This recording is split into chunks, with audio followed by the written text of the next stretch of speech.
Hola, ¿qué tal, hermanos? Estamos con sana distancia entre el padre Miguel Camín y yo. Pues un lujo, un agasajo que tenemos ahora en esta Cuaresma y en esta Semana Santa, y luego la ampliación de la Pascua. Estamos teniendo una explicación maravillosa de toda la liturgia de la Semana Santa. Miguel, ¿cómo estás? Saludos a todos los amigos, los hermanos, las personas de buena voluntad que nos siguen. Saludos a ti, Padre Saloma.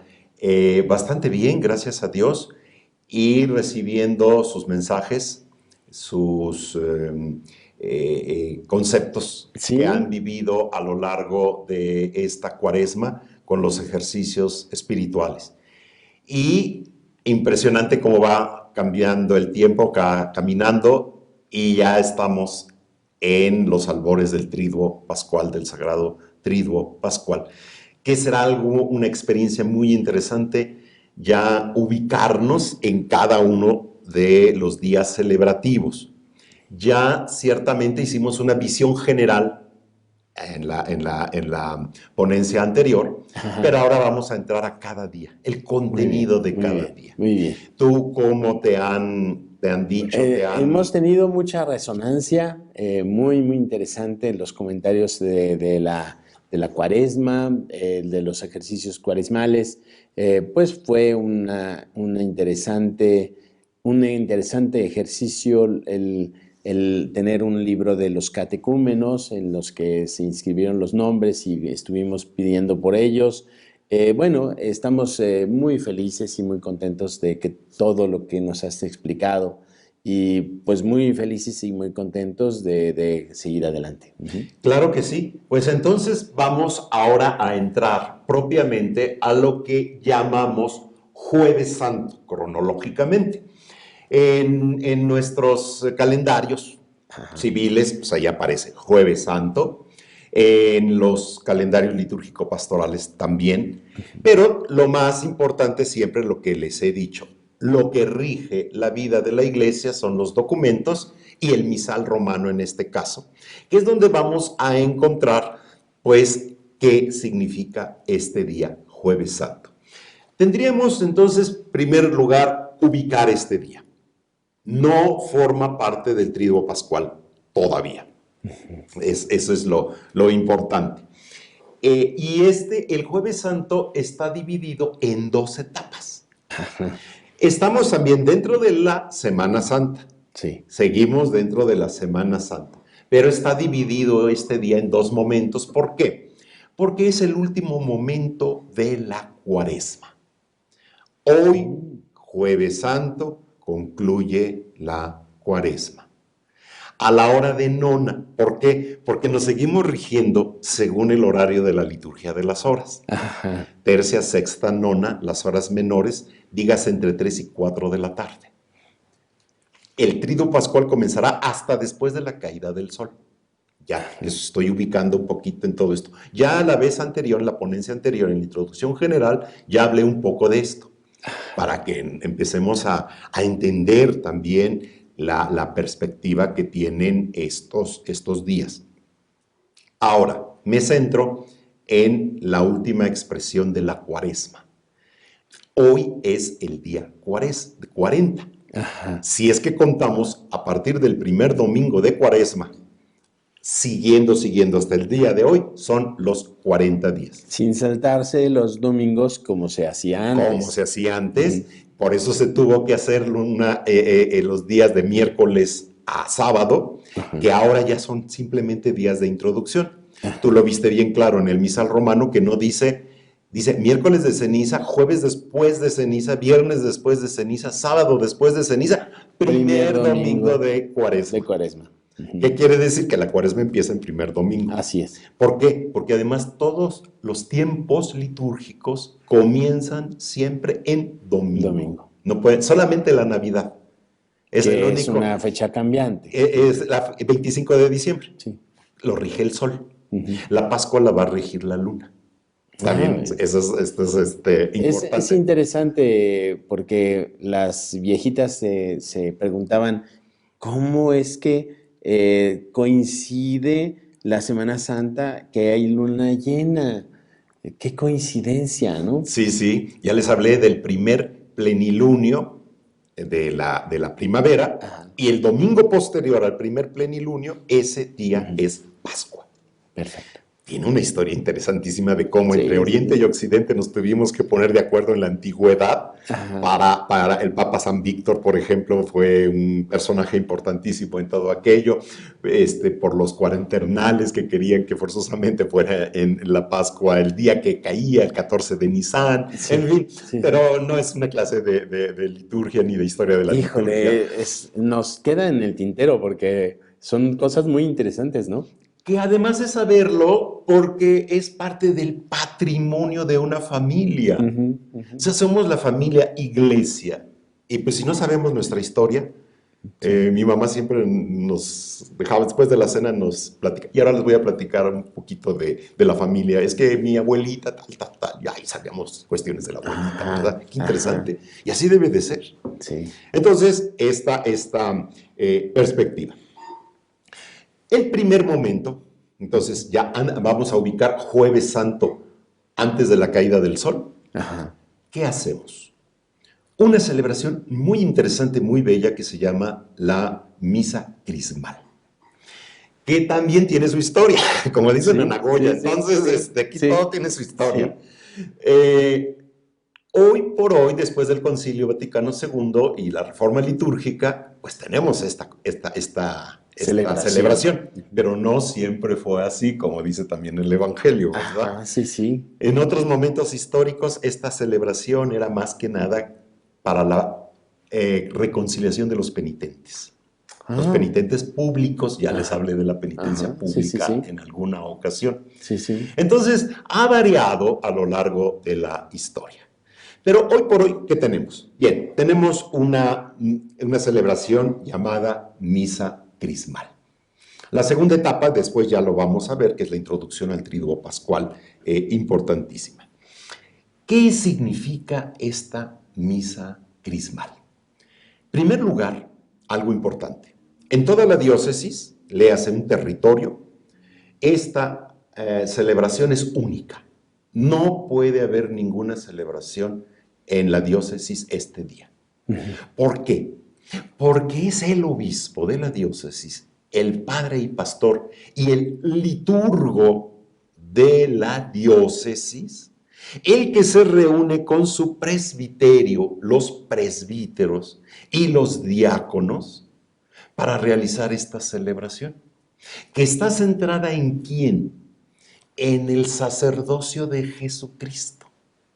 Estamos celebrando el sacerdocio de Jesucristo, el obispo como cabeza, el máximo grado de la expresión sacerdotal, Ujú, quien tiene la plenitud del sacerdocio. ujú. Los presbíteros, que somos cooperadores de los obispos y que tenemos el segundo grado del sacerdocio de Cristo a través de nuestro ministerio presbiteral. Y los diáconos, como decía San León Magno, los colaboradores del obispo. Entonces, ahí está. Pero también el sacerdocio de Jesucristo, el sacerdocio ministerial, tiene otras características muy interesantes. Los fieles, el pueblo de Dios, participa de esta realidad. Por Del eso también están sacerdocio presentes bautismal. el Ujú. sacerdocio bautismal, porque ustedes son un pueblo santo elegido, un pueblo de sacerdotes, de profetas, etc. Aquello que dice la carta de San Sí, Pedro, ¿te sí, sí. acuerdas? Es Ujú. bien interesante. Sí. Por eso, Nación santa, el pueblo pueblo consagrado. consagrado, exactamente. Eso es maravilloso. Ujú, ujú. Entonces, estar todos juntos. San Ignacio de Antioquía hace una de las definiciones más hermosas que la plena celebración de la Eucaristía es cuando en el altar del obispo y en la sede, en la cátedra del obispo, su presbiterio reunido, él al centro, él, representando a Cristo sacerdote, y el pueblo de Dios también alrededor. Sí. Somos así un poco como la familia reunida en torno a una mesa. Este sacerdocio, permíteme que lo diga así, así como tenemos al principio de la Cuaresma la transfiguración, que nos da el sentido de todo lo que vamos a recorrer hasta la Pascua, hasta la resurrección. También el Jueves Santo en la mañana tenemos como una transfiguración, ¿no? Celebramos lo que realizó Jesús en la cruz. Jesús en la cruz, en la anticipación de la cruz, como que se transfigura en su sacerdocio, ¿no? Me parece que esto es una dinámica que nos podría servir para ubicar el misterio, para que no nos vayamos por las ramas, ¿no? Que no estemos teniendo mucho más peso en el dolor, en el sufrimiento, sino en la resurrección y en la realidad de Jesús en la cruz. Por supuesto, víctima, sacerdote y pastor. Así es. Y además, algo importante. Qué curioso que la Cuaresma se termina en color blanco. Sí. Ya. O sea, estamos anunciando. Está prefigurando la resurrección de Cristo. Como la transfiguración prefigura la resurrección. Exactamente. Olvídense, por favor, del color morado para el triduo pascual. Ya se quedó en la Cuaresma atrás. Sí. Ya pasó. Sí. Entonces, ya hablaremos también en cada uno de sus tiempos. Pero sí, por eso los textos, el libro del profeta Isaías, por ejemplo, cómo habla de esta tarea que realiza Cristo, cómo se cumple en él esto que dice el profeta: el Espíritu del Señor está sobre mí porque me ha ungido. Y por eso es el día en que se van a consagrar el crisma, se va a bendecir los óleos. Solamente, por eso le llamamos crisma de Cristo. Sí. Definitivamente. Sí. Porque este Espíritu me ha enviado a consolar a los afligidos de Sión, a cambiar su ceniza en diadema. ¿Cómo comenzábamos la Cuaresma? Con ceniza, sí, y ayuno. Y ahora, ¿en qué la vamos a terminar? En diadema. ¿Cuándo se va a realizar plenamente esa diadema? En el domingo de la Pascua, en la vigilia pascual, cuando coloquemos ahora sobre nuestra cabeza agua lustral, sí, agua bendecida, agua bautismal. Sí. La liturgia no ha hecho otra cosa más que la palabra de Dios, ponerla en acto, ponerla en rito, celebración, ponerla en acción, celebrarla, ¿verdad? Esta es la expresión.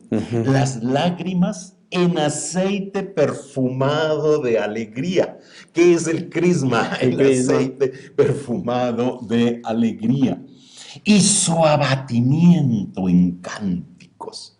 Lo que decías, ya olvídense de esas Cuaresma, esas Semanas Santas de dolor, de estarse azotando, ya eso ya pasó. Hoy tenemos una nueva visión, porque el centro, comenzábamos exactamente así hablando de la introducción a la Cuaresma, el misterio pascual.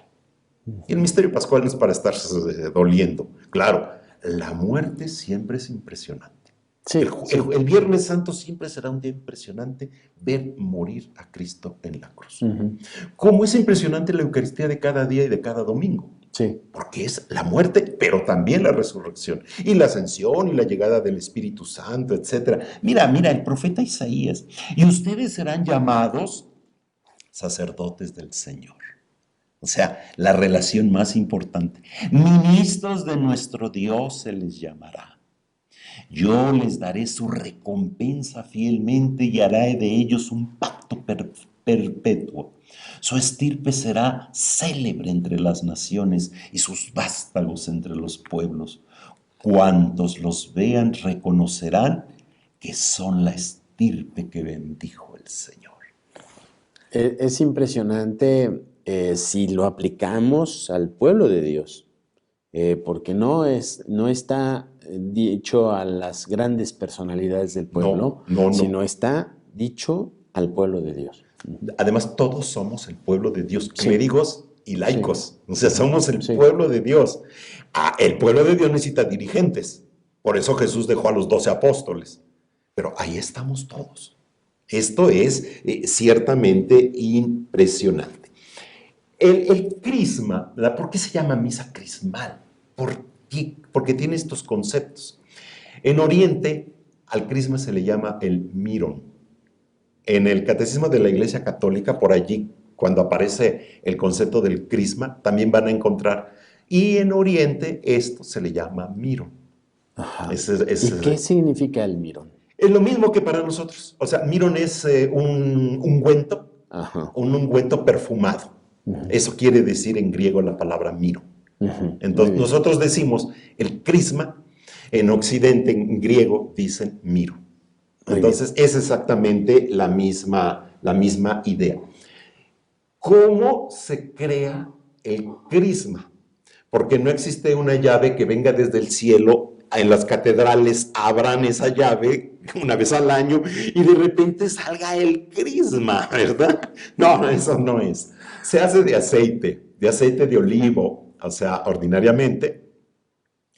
Aunque eso es lo bello de la Reforma, que dice, donde no haya aceites de oliva, pues que haya otro aceite. Lo importante es que sea un aceite comestible. No debe de ser, eso sí, un aceite que provenga de los aceites estos normales. De la maquinarias. Ni nada de eso. Sí. Tiene que ser un aceite comestible. Ajá. Pues que aquí hay girasoles y hay aceite de girasol, pues pongan aceite de girasol. Ajá. Que aquí hay cocos y hay aceite de cocos, pues sí. Imagínate en los países africanos, en los países asiáticos, en los países y otros lados donde en su vida han visto un olivo. Sí. Pues ¿de dónde lo van a sacar? Claro, por eso antiguamente había todo un comercio de aceite. Sí. Bueno, en fin, eso es lo importante. Y algo que se llama bálsamo, perfumado. ¿Cómo se hace el bálsamo? El bálsamo se hace ordinariamente de 3 perfumes diferentes de flores, que se mezclan todas juntas, poco a poco, la primera, la segunda, la tercera, y en el estarlo haciendo, ya se hace un bálsamo. Ese bálsamo, a su vez, se vierte sobre el aceite y otra vez se vuelve a mezclar, hasta que el aceite y el bálsamo forman una unidad. Ajá. Tiene este sentido también como Cristo ha tomado en su naturaleza humana y divina, se han unido las dos naturalezas. Bien. Por eso es crisma, por eso es Cristo, por eso que es el buen olor de Cristo, de la persona de Cristo. Seguramente Cristo era muy limpiecito y además, imagínate, con el calor de Galilea, tú y yo hemos estado en Galilea. En verano. En verano. Que no te bañes diario. No. Es imposible. Además, si tienes el lago de Galilea allí, y muchas veces dice el Evangelio, es que estaban en la orilla del lago de Galilea. Sí. Y eran pescadores. Los pescadores lo primero que hacen al llegar, echarse agua, bañarse, cambiarse, etc. Sí. Porque además hace tanto calor, estás a 150 metros debajo del nivel del mar. ¡Qué calor hace en Galilea! Sí. Entonces, olían bien. Sí. Y además, los perfumes siempre se han usado. Por eso hay 2 unciones de Jesús. Nunca confundir, porque a la pobre Magdalena me la confunden con toda la gente. Ese es otro tema interesante. Sí. La famosa Magdalena, sí. que era una mujer de la mala vida. No, era una mujer rica. Exactamente. Entonces tenía, no es la de la unción tampoco, no es mentira, es otra. Y no es la pecadora. No es la pecadora. Y María, de los hermanos de Lázaro y Marta, la de Betania. La de Betania, María de Betania, es la que hace la unción de Jesús 7 días antes de la muerte. Es el texto del lunes santo de la liturgia de la palabra, ¿verdad? Entonces eso es muy, muy interesante. De allí, entonces, que esta es una celebración, como ya lo vemos, profundamente cristológica. Y la palabra de Dios otra vez nos vuelve a hablar en el Apocalipsis capítulo 1. Gracia y paz a ustedes, o sea, a toda la comunidad cristiana, de parte de Jesucristo, el testigo fiel, el primogénito de entre los muertos, el soberano de los reyes de la tierra, aquel que nos amó y nos purificó de nuestros pecados con su sangre y ha hecho de nosotros un reino de sacerdotes para su Dios y Padre. A Él la gloria y el poder por los siglos de los siglos. Amén. O sea, cuando hacemos que hable auténticamente la Sagrada Escritura, más los textos litúrgicos, las oraciones, no necesitamos entender más, ya con eso están los contenidos. Ahí están todas estas expresiones. Después, miren, entre las nubes viene y todos lo verán. Esto va a ser después uno de los criterios en el momento en que Jesús es juzgado por el Sanedrín. ¿Eres tú el Hijo de Dios? Pues verán al Hijo del Hombre venir caminar sobre las nubes, haciendo referencia al libro de Daniel. Porque ahora cualquiera pasa entre las nubes en un avión, pero antes no. Pero en la antigüedad. En la antigüedad, pues, caminar sobre las nubes solamente era realidad divina. Solamente podría ser. Y finalmente, un poco lo que tú nos introducías también. Yo soy el alfa y el omega, dice el Señor, el que es, el que era, el que ha de venir, el Todopoderoso. Cuando estos textos empiezan a introducirnos en nuestro pensamiento, empezamos a entender el Triduo Pascual, la Semana Santa, desde otra clave. Sí. ¿Por qué es tan importante el Triduo Pascual y estas celebraciones? Porque son un cúmulo, un conjunto de muchísimos conceptos. Muchos conceptos. Toda la riqueza de la cristología está allí centrada. La riqueza de la eclesiología también, por supuesto. No hay eclesiología sin cristología y cristología sin eclesiología. Además, el Viernes Santo va a estar centrado en ese concepto. Pero a lo mejor no entendemos todo, no captamos todo, no nos enriquecemos con todo en ese momento. Entonces, los momentos de celebración son exactamente lo que su nombre implica, celebración, pero existen momentos de profundización. Y después, por ejemplo, tendremos todo el tiempo ordinario para profundizar estos conceptos.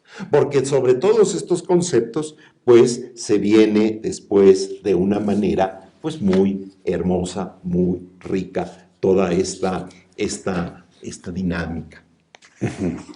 Por eso, el texto del Evangelio también es profundamente rico. Es Jesús que va a Nazaret, entra en la sinagoga, el lugar donde se había creado, donde todos lo conocían. Toma al profeta Isaías y empieza a leer: el Espíritu del Señor está sobre mí porque me ha ungido. Lo que sucede en Cristo va a suceder en sus discípulos. Va a suceder en cada cristiano. Por eso nos llamamos cristianos, porque somos de Cristo, le pertenecemos a Cristo. En el libro de los Hechos de los Apóstoles, ahí bien claro dice: a los seguidores del camino, que fue el primer nombre que recibieron los cristianos, se les empezó a llamar cristianos. Y a partir de allí empieza el término. En Antioquía. En Antioquía de Pisidia, exactamente, allí empieza este concepto. Término. De allí, entonces, que es muy importante que si Jesús fue ungido por el Espíritu Santo, ¿qué va a hacer ese crisma en nosotros?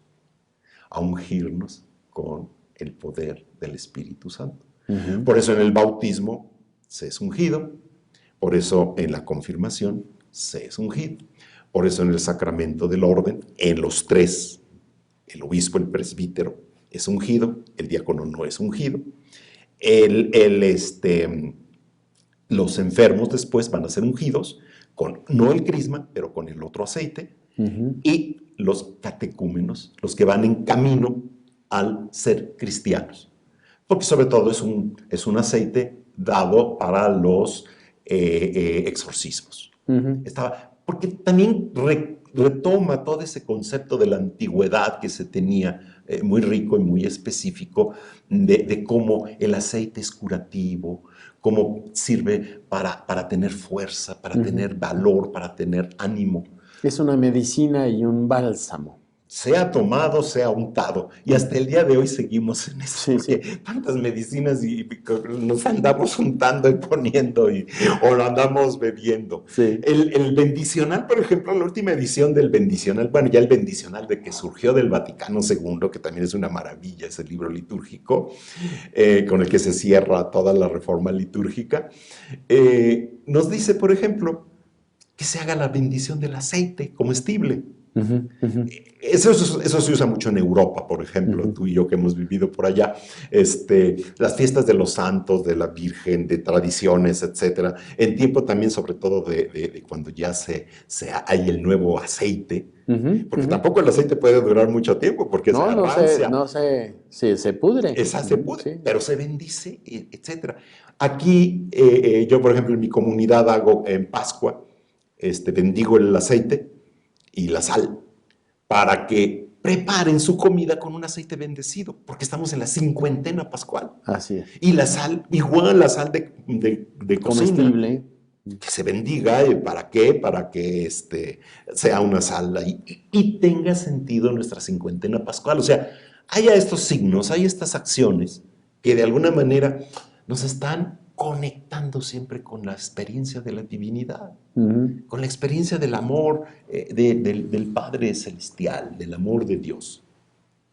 Entonces, el aceite también, bueno, el rito con el que el obispo realiza esta acción es muy, muy bello, muy, muy interesante, la consagración del crisma, porque se trae el aceite, se convierte en crisma, ya con, como les decía, esta mezcla, y el viento, el obispo, el aliento sopla sobre esta ánfora donde se guarda el aceite. El viento es realidad del Espíritu Santo. ¿Qué pasa el día de Pentecostés? Un fuerte viento que cimbró la casa, sale en este aspecto, ¿no? Qué importancia entenderlo. Y se va a complementar con los elementos pascuales, el agua y la luz, que serán los propios, los de la Santa Madre Iglesia Catedral, y de allí en todas las iglesias donde los cristianos estén reunidos. El aceite consagrado va a significar Cristo Redentor y Santificador. Y así como Jesús se fue al desierto al principio de la Cuaresma, lo veíamos el primer domingo de Cuaresma, ya reflexionamos sobre esto. Al concluir la Cuaresma, Jesús va a su ciudad natal para anunciar toda su misión, todo lo que tiene que hacer. El programa, pero no es un programa que inventó él, porque el Espíritu de Dios está sobre él, lo ungió. Y por eso le llamamos Mesías, por eso le llamamos Cristo. Exactamente, ahí está este elemento. El ungüento, entonces, el aceite, es medicinal, aromático, pero también es motivo de convivencia. Porque y a nosotros que nos gusta tanto la garnacha en México, pues es que no puede haber un guisadito así o unas quesadillitas o un algo que no tenga aceite. O sea, al final todo tiene aceite, hasta manteca, lo que sea, ¿no? Es signo de convivialidad, de estar todos en convivencia. Un buen guisado también se hace con un buen aceite. Entonces, pues hasta los tamalitos se necesitan que tengan su grasita, su manteca. Entonces, todo esto implica. Pues estos son los grandes rasgos de esta celebración. Con esto concluye propiamente la Cuaresma. Los que celebramos la liturgia de las horas, entonces tenemos la oportunidad ordinariamente de celebrar la hora de de nona, y ya con eso concluimos. Para irnos preparando para la introducción al Triduo Sagrado Triduo Pascual, que como les decía entonces tiene este segundo aspecto al que vamos a entrar, en el que vamos a abordar. Si nosotros recorremos nuestro misal, porque el misal siempre es la base en la que nos vamos relacionando, nos encontramos con un título, porque también es muy importante los títulos.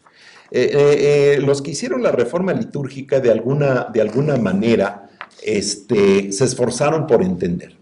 Primer título, Sagrado Triduo Pascual. Entonces, esta es la forma. Jueves Santo de la Cena del Señor. Y esto es muy importante, sobre todo para aquellos fieles o padrecitos, hermanos nuestros, que arman sus programas de Semana Santa, etcétera. Usen un lenguaje adecuado. No es la cena del lavatorio, no es la misa del lavatorio, no es nada de eso. Es la cena del Señor. Allí está centrado el concepto. Por eso después tiene un subtítulo, Misa Vespertina. Entonces, allí está desarrollado el sentido de este día. Es una misa vespertina. ¿Por qué?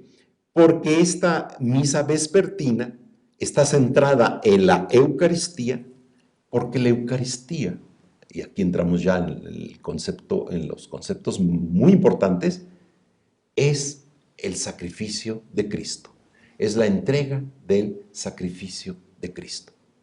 Y con esto, entonces, entramos a que Cristo va a manifestar su Pascua a través de dos elementos, su sacrificio, pero también el banquete pascual, al cual somos asociados, al cual entramos en este aspecto, que se vive como acción de gracias.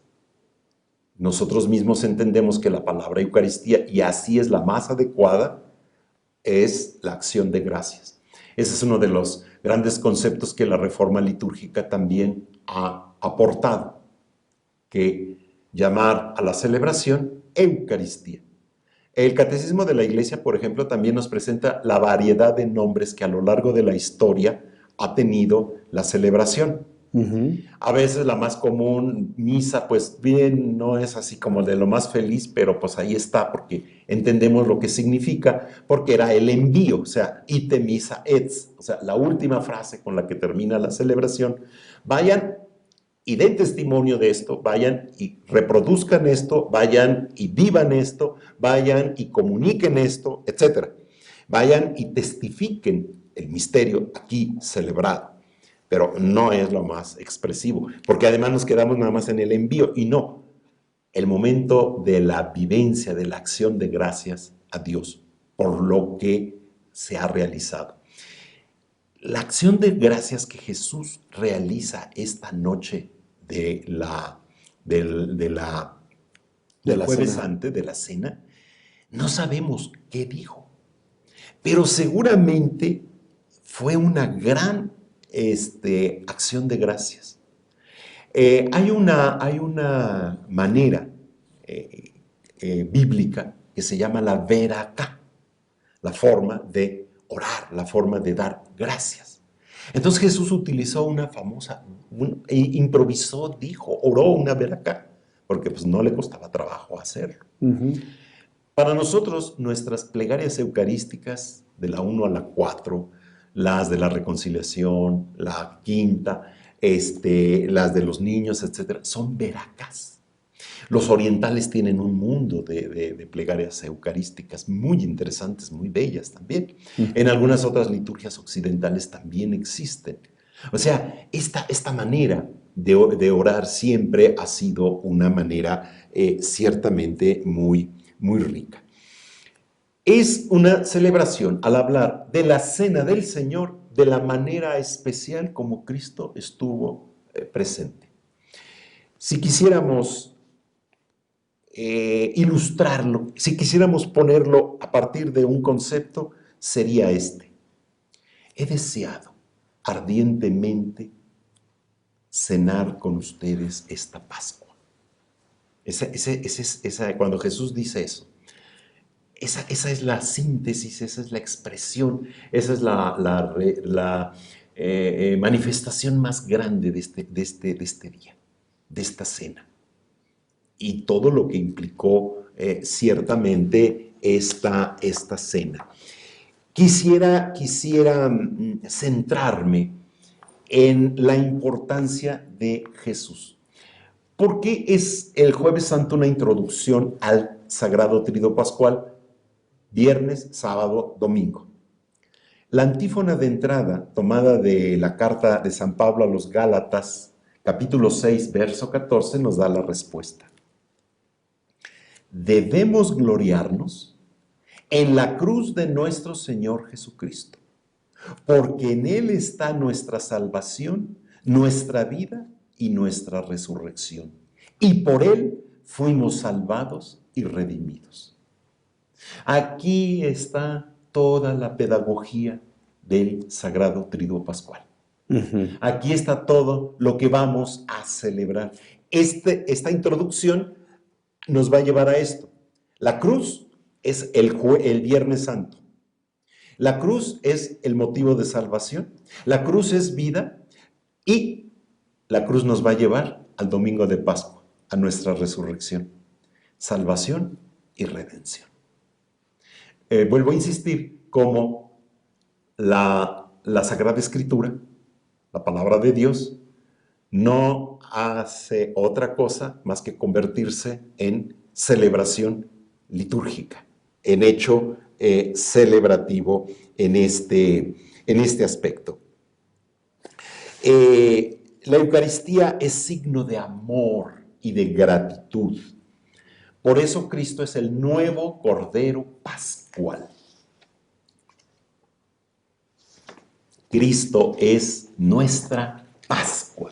Cristo es nuestro Cordero Pascual, que va teniendo esta expresión tan importante. Quiero nada más retomar del Concilio Vaticano II un pequeñito texto de la Lumen Gentium, en el número 28, cuando habla de los presbíteros. Dice, los presbíteros, a imagen de Cristo, quedan consagrados como verdaderos sacerdotes de la nueva alianza, porque Cristo es sumo y eterno sacerdote, para anunciar el Evangelio a los fieles, para dirigirlos y para celebrar el culto divino. Entonces, lo que en la mañana se celebra en la Santa Madre Iglesia Catedral, todo el presbiterio, que somos como uno.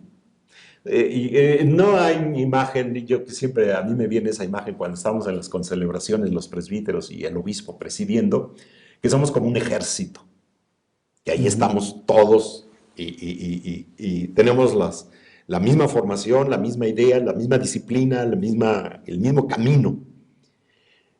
Pero no podemos quedarnos ahí.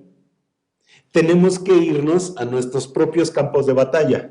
Tenemos que irnos a los lugares donde voy a realizar esto que dice el concilio y lo voy a hacer en la comunidad. Los que tienen títulos de párrocos, pues qué bueno, bendito Dios. Los que tienen títulos de rectores de una iglesia, etcétera, lo que sea.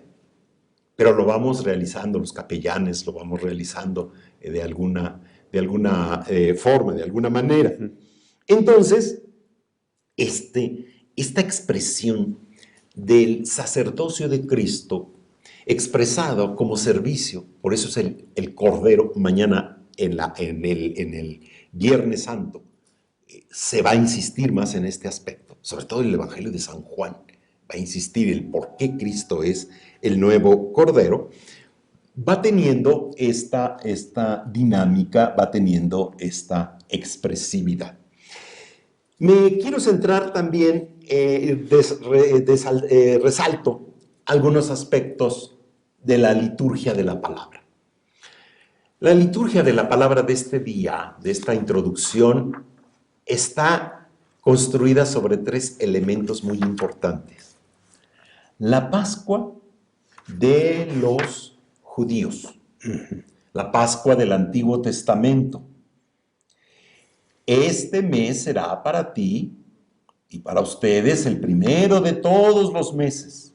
Ya hablé también de esto sobre cómo antiguamente el año comenzaba propiamente con la primavera. Y además, como ya empieza así a huir la vida, pues se siente, ¿no? Definitivamente es diferente. En cambio, recibir el año en pleno invierno, que te estás muriendo de frío y todo eso, como que no es muy feliz. Pero en fin, cada quien toma el cordero por familia o lo que sea menester. Se guarda hasta el día 14 del mes. Ahí está el famoso 14 de Nisan. Y es exactamente el plenilunio de primavera.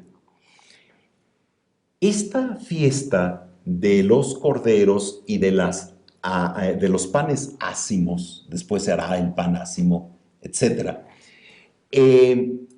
es una de las fiestas más antiguas de la historia de la humanidad. Se pierde, no sabemos de dónde viene. Israel la retomó y otros pueblos las han retomado. Y eso es lo interesante, que Dios retoma este aspecto para que manifieste el sentido de su libertad como pueblo.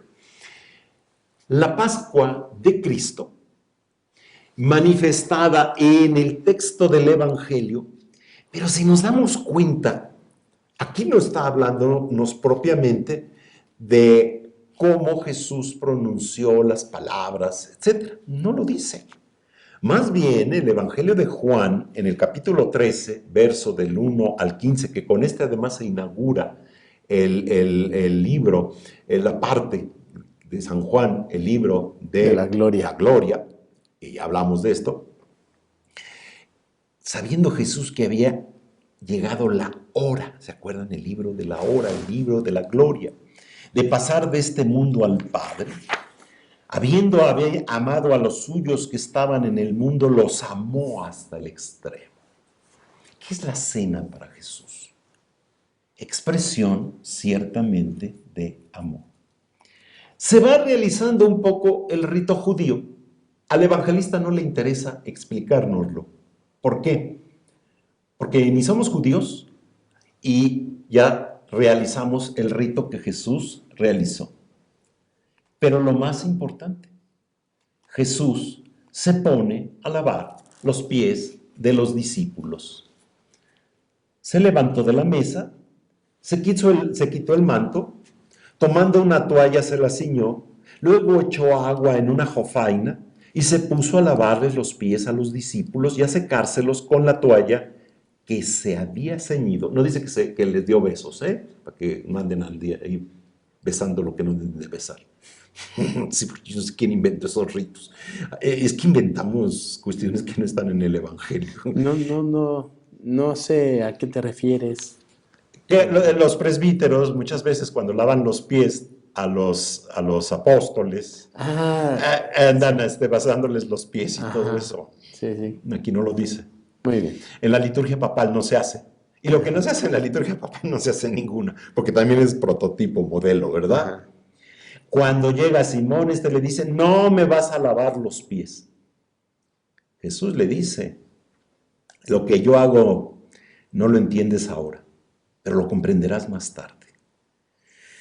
Pedro le dijo, tú no me lavarás los pies jamás. Jesús le contestó, si no te lavo, no tendrás parte conmigo. Qué expresión tan interesante, parte conmigo. Algunas traducciones dicen, no estarás conmigo, no estarás en comunión conmigo. Entonces, esto es muy importante y muy interesante. Que a través del servicio que Jesús está realizando como esclavo, porque eso era tarea de los esclavos, qué curioso, en el Éxodo, el pueblo de Israel se convierte en libre. va al camino de la libertad. Y Jesús vuelve a retomar el camino de la esclavitud para liberar al hombre desde la esclavitud.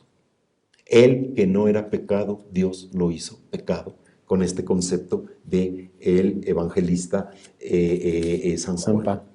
El evangelista San Pablo. San Pablo. San Pablo, definitivamente. Entonces, no lo narra propiamente. Pero ¿quién nos va a narrar ahora? Esta es la Pascua de Cristo. ¿Cuál es la Pascua de los cristianos? O sea, si nos disponemos a celebrar el Tríduo Pascual, entonces, ¿cuál es la Pascua de los cristianos? Este hermosísimo texto de Pablo. Yo recibí del Señor, no de cualquiera, del Señor. Hay que recordar que Pablo tuvo experiencias muy importantes con el resucitado. Un diálogo, un encuentro, etc. Cuando le pide aquello, libérame de esta estaca que me has puesto en el corazón, esta que es un enviado del demonio. Libérame de esto. Mi gracia te basta. Los he especulado mucho qué es, pero viendo el contexto de la carta y cómo lo dice y todo aquello, no cabe duda que eran los judíos que le daban lata y lata y lata. Le daban palo. Sí, definitivamente, a cada rato, ¿no? Pero esto a mí me parece maravilloso. Yo recibí del Señor en un diálogo, en una experiencia, en un encuentro. Tú y yo hemos experimentado muchas veces al estar consagrando la Eucaristía que hemos recibido alguna inspiración especial. Algo ha sucedido en nosotros. O aún proclamando un texto del Evangelio, que es la que nos toca a nosotros proclamar como presbíteros. Los laicos, la palabra de Dios, Antiguo Testamento, Nuevo Testamento. Pero nosotros, a mí a veces me brota, me surge así. Hay una pintura del Greco muy curiosa, que pinta a San Antonio, pero no pinta a San Antonio como todo el mundo lo pinta, así con el niño que se le pone por aquí, por allá, por no sé dónde. Ajá. No, él abre la escritura y al estar leyendo en la escritura, allí está viendo al niño Jesús. Eso es lo más maravilloso. O sea, allí le está brotando el misterio de la encarnación. Porque pues que trae el niño acá o acá, pues que le ponen la cabeza, es muy curioso. Las abuelitas pues así les encanta, pero no crean que es. A mí se me hace más significativo esto. ¿Y quién era el Greco? ¿No? O sea, un hombre que viene del Oriente, con la espiritualidad del Oriente, pero de la liturgia oriental.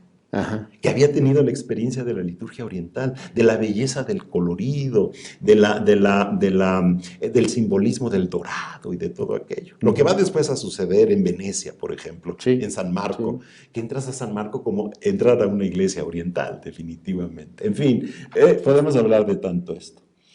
El Señor Jesús, la noche en que iba a ser entregado, aquí está la palabra clave. ¿Qué es la Pascua para los cristianos? Reconocer la entrega de Jesús y lo que ha significado esa entrega.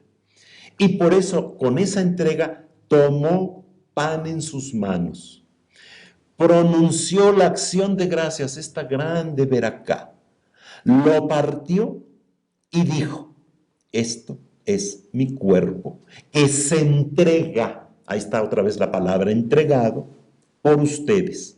Mandato, hagan esto en conmemoración mía. La liturgia eucarística que se está celebrando en ese mismo día y la que celebramos todos los días está construida sobre estas acciones de Cristo.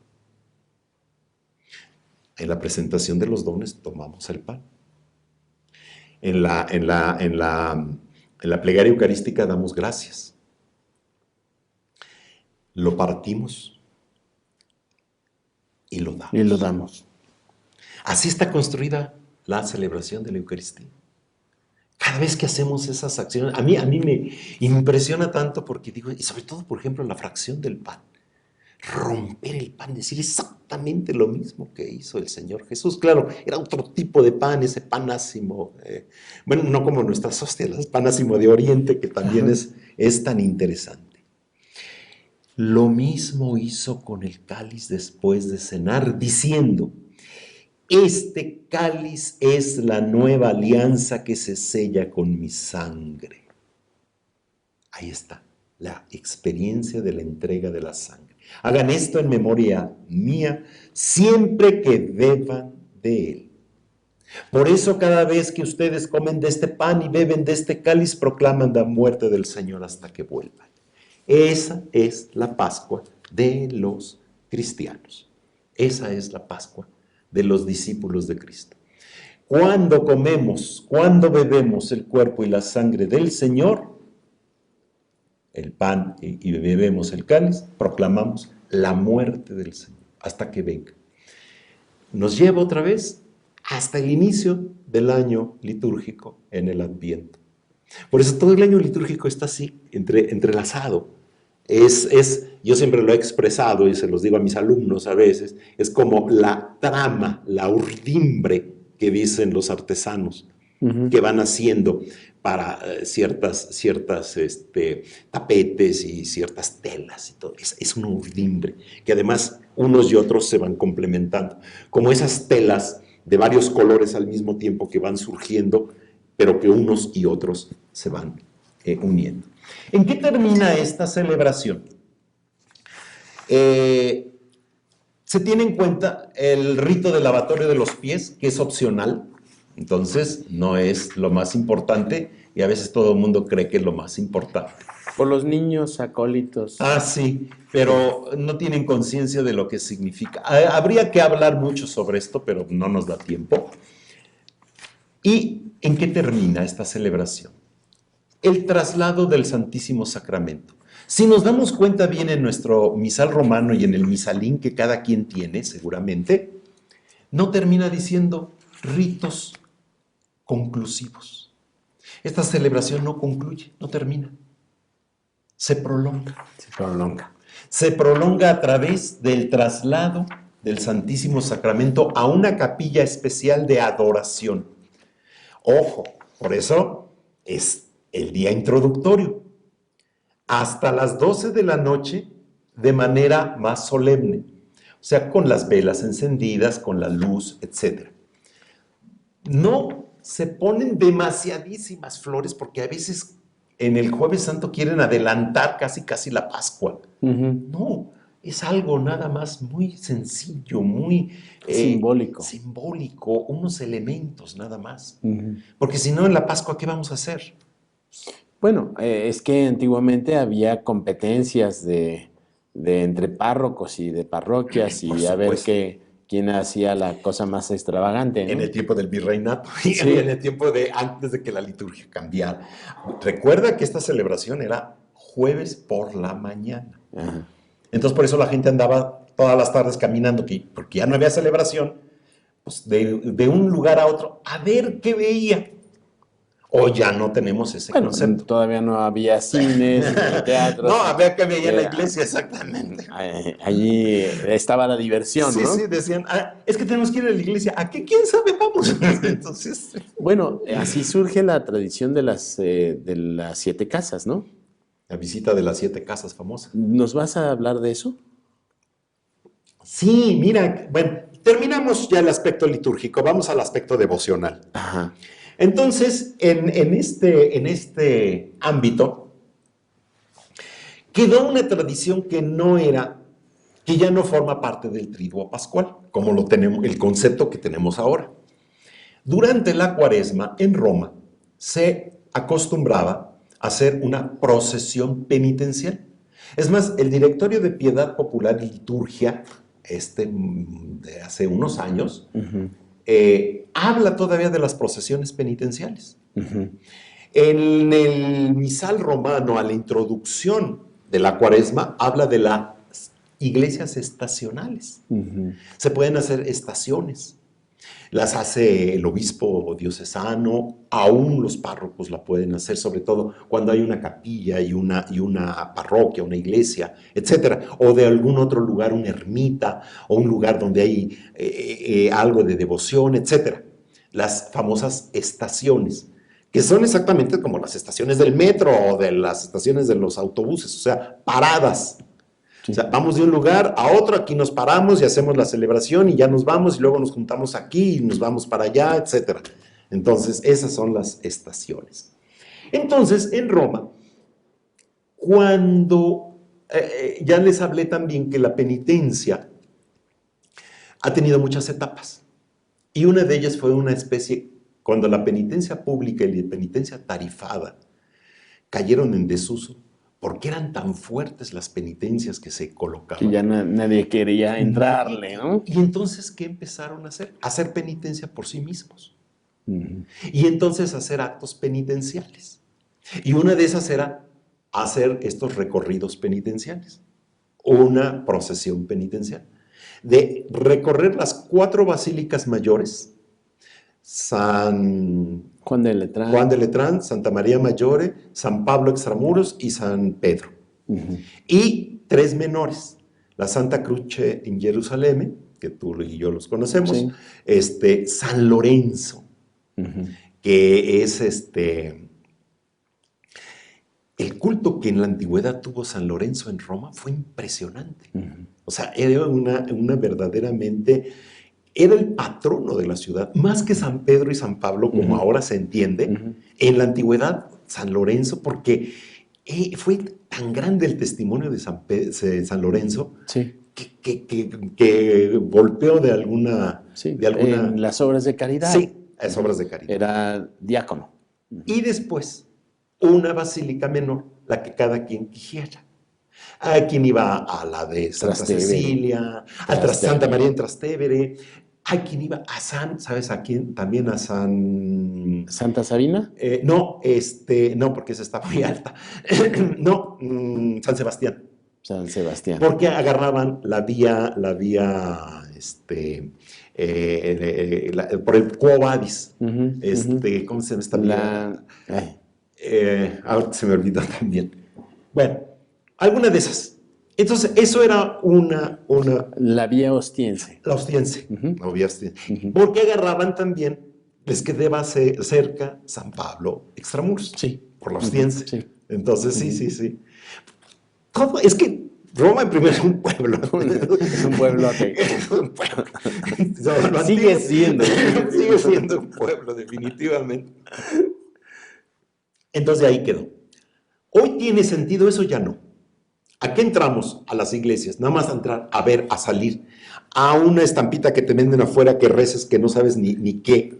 Ninguna. Y el pan bendito y la manzanilla, ¿cómo surgieron? El pan bendito se da cuando la gente no puede comulgar o no se acercaba a la comunión. Y todo esto todavía hasta principios del siglo XX, siglo pasado. Por eso San Pío X fue el gran papa de la Eucaristía. Uh-huh. Cuando trató de acercar la Eucaristía a los fieles. Ajá. Primero, por ejemplo, con los 9 primeros viernes de mes. Por lo menos que una vez al mes comulgaran. Ya ni siquiera en domingo. Entonces eran los primeros viernes. Y como no iban a comulgar para el Tríduo Pascual, aunque estaba mandado uno de los mandamientos de la iglesia, era comulgar una vez al año por la Pascua, no lo hacían. Uh-huh. Entonces se suplía por pan bendito. Pues ya que no puedes comer la verdadera Eucaristía, pues por lo menos un pan bendito. En representación o simbolismo. Además, acuérdate que es que tú eres más joven que yo. Sí, sin duda. Perdonaban los pecados veniales. Sí, el pan bendito. Sí. Y también se usaba para los enfermos. Ajá. Entonces se guardaban, se endurecía y luego parecía, aunque estabas enfermo de niño, ahí te dolía la panza y todo, un pedazo de pan bendito. O las mamás guardaban un montón de panes benditos. Ajá. En la vitrina. Yo me acuerdo de eso así. No importa, es pan bendito y te lo tienes que comer. Está bueno. Para que te cures. Y la manzanilla pasaba lo mismo. La manzanilla, yo nunca he sabido de dónde viene, ¿no? De la tierra. No, bueno, sí, por supuesto. De la plantita, de la plantita. Es una hierba, como la hierbabuena, la manzanilla, y todos esos. Se hace infusiones, más que infusiones de ello, que sirven para el estómago, para dolores, para todo aquello. O sea, ¿y qué representa? Representa la salud. Uh-huh. O sea, el Tríduo Pascual es un tríduo saludable. O sea, tenemos la salud. Ahí están los elementos de la salud. Yo pensaba que el pan representaba el cuerpo de Cristo y la manzanilla la sangre de Cristo, No. vamos a decirlo así. Sí, no. No, a la sangre nunca le han tenido mucha importancia. Ajá. No, era así más práctico. Ahora también había otra tradición, el Jueves Santo. Se bendecían unas velas que se les ponía parte de las palmas, Ajá, que el sí, domingo sí. se habían bendecido. Las palmas ya estaban benditas, pero la vela no. Entonces se bendecían ese jueves. ¿Y para qué servían? Para las tormentas, para el mal tiempo, para el frío, para todo eso. Es que había un mundo, una mentalidad. Pues mágico. Exactamente. Mágico. Sí, de suplencia, de todo eso. Poco evangelizado, ¿no? Poco evangelizado. Sí. Y de ahí venimos. No decimos que errores son del tiempo y no de España, como dice el dicho. Sí. Entonces, así se pensaba, así se actuaba, así se decía. Pues entonces más o menos se tenían esas ideas. Ya va cayendo mucho en el desuso, ¿no? Sí. Ahora, ¿por qué? ¿Qué tiene que hacer una comunidad, su pastor y sus fieles? Organizar una buena noche. ¿Celebración? Sí, y una buena noche de oración en torno a Cristo, bien. Al Santísimo Sacramento. Puedes hacer una celebración de la palabra de Dios, está permitida, no es impropio. Hay muchísimos textos con que complementarlo. Esa es una noche ahí sí de canto, de alabanza, etc. ¿De adoración? De adoración. ¿Qué te da el criterio de cómo organizar esa noche? El ritual del culto eucarístico fuera de misa, por eso es otro ritual que viene en nuestro auxilio, allí te da la idea. ¿Dónde voy a colocar el Santísimo? Lo puedo colocar en el sagrario de la iglesia, aunque al principio esté vacío de la celebración, o pongo un sagrario especial o otra capilla especial, etc. O lo que llamamos, y que todavía en muchas iglesias existe, la urna del Jueves Santo, y que solamente, curiosamente, se usa el Jueves Santo. Y se usa, se pone, se coloca en un lugar digno. Un lugar bello y... Exactamente, sí. Alguna luz, una ambientación, austero. Pocas flores, no mucho, nada, porque austero. Ponen 20 docenas y 20 gruesas. Sí, no, bueno, ya la Eucaristía se pierde en la maleza. La maleza, no. Es como el altar. Esos que ponen 10,000 flores así delante del altar. Y yo así. Y eso, Cristo, ¿estás allí? ¿Por qué? Porque el altar como tal es símbolo de Cristo. Entonces, si tú me tapas al símbolo de Cristo, pues, ¿cómo lo voy a ver? Es como si ahorita llega una tehuana y te pone aquí todo un adorno de flores. Pues qué bonito, pero ¿dónde estás, amiguito? No te veo. Y la tehuana feliz allí toda. Te trae muchas flores. Te traigo estas flores porque no encontré otras. ¿Qué es eso? No. Hemos perdido. El lambón tampoco se le puede poner 10,000 flores al lambón, ni a la sede, ni al padrecito. O te ponen atrás aquí un ramo penacho de flores con un penacho. Sentido común. Y la estética y el buen gusto que a veces está. Ojo, las iglesias no las adornamos. A veces se habla mucho de eso. Las iglesias las ambientamos. Sí. Es muy diferente. Para la oración y para... Ahora, ¿por qué las ambientamos? Porque toda expresión litúrgica, toda celebración litúrgica, e insisto mucho en eso, celebración litúrgica es la celebración de la Pascua definitiva. Es la liturgia del cielo realizada aquí. Y mientras esa celebración del cielo la realizamos aquí, necesitamos elementos bellos que nos hablen de ella. Ajá. Cuando en Rusia iba a la antigua Rusia, iba a tomar una liturgia, porque empieza la conversión de Rusia, la Rus de hace 1000 años, mandan a Cirilo y Metodio a ver las liturgias de los diferentes lugares. Van a ver la liturgia romana, austerísima como es la liturgia romana, etc. Imagínate la liturgia de hace 1000 años. Van a ver las liturgias de Oriente, van a ver la liturgia griega, la liturgia de Constantinopla, etc. Y entonces optan por la liturgia griega, porque y llegan y le dicen al zar: dice, es que no sabemos si en esa liturgia nosotros subimos al cielo o el O el cielo cielo bajó baja. a la tierra. No lo sabemos. Lo mismo que dice una de los Fray Lucero, uno de los grandes escritores de la evangelización, que la Navidad del 1526, cuando se hace en San Francisco el Grande de México, esa primera Navidad a la mexicana, donde cambian la imagen de Huitzilopochtli por una cruz, cambian los vestidos, etcétera, y todo el mundo tiene velitas, como en las posadas usamos, las Ajá, velitas de sí. cebo, etcétera. Dice Fray Lucero, no sabemos si nosotros subimos al cielo y estábamos en medio de las estrellas o las estrellas bajaron a la tierra. Qué bello, Sí, qué bello. sí, son... Y ese es el objetivo final de toda la liturgia, ¿no? Claro, elevar. Por más austera que sea nuestra liturgia romana, tenemos que elevar. Ujú. Pero es que ya lo vimos con estos textos, leyendo los textos, toda la riqueza que tiene. Ujú. Entonces, cuidado, las comunidades, el andar de aquí, ahora sí que de Herodes a Pilato, en las 7 casas que no tienen ninguna razón de ser, etcétera. Bueno, se ha dejado en muchas comunidades de tradición pues dar un poco de pan, ya no con esa idea. O sea, Ajá. come el verdadero pan eucarístico. Ajá. O sea, lo dijo San Pablo. Cada vez que comemos este pan y bebemos de este cáliz, anunciamos la muerte del Señor hasta que venga. Entonces, me quedé con una interrogante. ¿Esta liturgia de la Cena del Señor se hacía en la mañana? Sí, antes de la reforma litúrgica, todo se hacía en la mañana. Ajá. Bueno, era el desayuno del Señor, ¿no? El desayuno del Señor, no había cena del Señor. Y dentro, es que era un relajo, porque dentro de la cena se hacía también la bendición de los óleos. Ah, Por eso se creó una celebración especial para el Crisma. Es que ya. te digo, yo lo vi de niño. Bueno, Yo lo vi de niño en la basílica. pues Porque yo nací después del Vaticano II. recuerda que yo fui infante en la Basílica Sí, de sí, Guadalupe. sí, O sea, un niño de tercero de primaria, de cuarto de primaria, pues yo veía todo eso. Además, yo vivía a 2 calles de la Basílica. sí, sí, sí. Y mi abuelito trabajó 40 años en la Basílica de Guadalupe.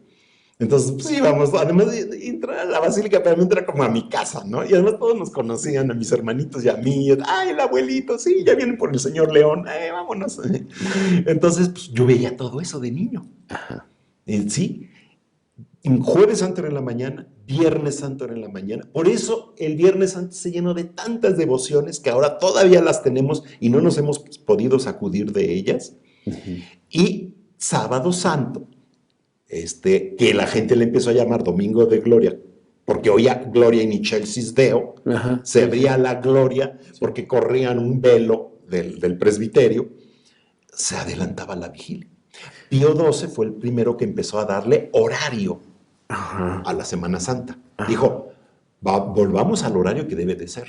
ajá. Así estuvo. Entonces, la visita de las 7 casas y el monumento dichoso y la competencia de los monumentos eran para que la gente estuviera todo el día Para de entretener. vacaciones. Ujú. Para entretener, no tenía nada que hacer. Ya había pasado la celebración en la mañana, a las 9 de la mañana. ¿Qué hace? De 9 a 10. ¿Qué haces de 10, de 11, de 12, de 1, de 3, de 4, de 5, que de te 6, vas hasta a las 10 de dormir. la noche, hasta las 12 de la noche? ¿Qué haces? Sí. Pues andar de Herodes Pues, a Pilato. sí. Te vas al centro histórico de la Ciudad de México, para que algunos nos verán en la Ciudad de México, pero bueno, pues ahí tienes todas las iglesias que quieres. Sí, sí, sí. Para recorrer de calle en calle. Sí, sí, sí. Y yo pensé que esta tradición se había hecho en Jerusalén. No, ¿Dices que en Roma? en Roma, empezó en Roma. Ujú. Lo que empezó en Jerusalén fueron los viacrucis. Ese es propio ¿Y de Roma se trasladaron esa tradición de las 7 casas a Jerusalén o no? a todo el mundo. A todo A el todo el mundo, porque eran actos penitenciales. Y sobre todo España. Y de España, por supuesto, a nosotros. Bueno. A nosotros nos ha llegado todo. Nos ha llegado lo mozárabico. La liturgia mozárabica llegó a México. Entonces, por eso hasta el día de hoy en el ritual del matrimonio tenemos 4 oraciones matrimoniales, cosa que no tiene el ritual romano, latino. Ajá. O otras naciones, Italia, Francia, no los tienen. Porque nosotros tenemos la mozárabica. Y tenemos permiso, aún en México, de seguir usando textos mozárábicos. Cuando una señora llega y te dice, padre, échele los evangelios a mi hijo, no te está pidiendo más que una oración mozarábica antigua. Cuando una señora va y te dice, póngale la llave del sagrario al niño porque no habla, te está pidiendo un rito mozarábico.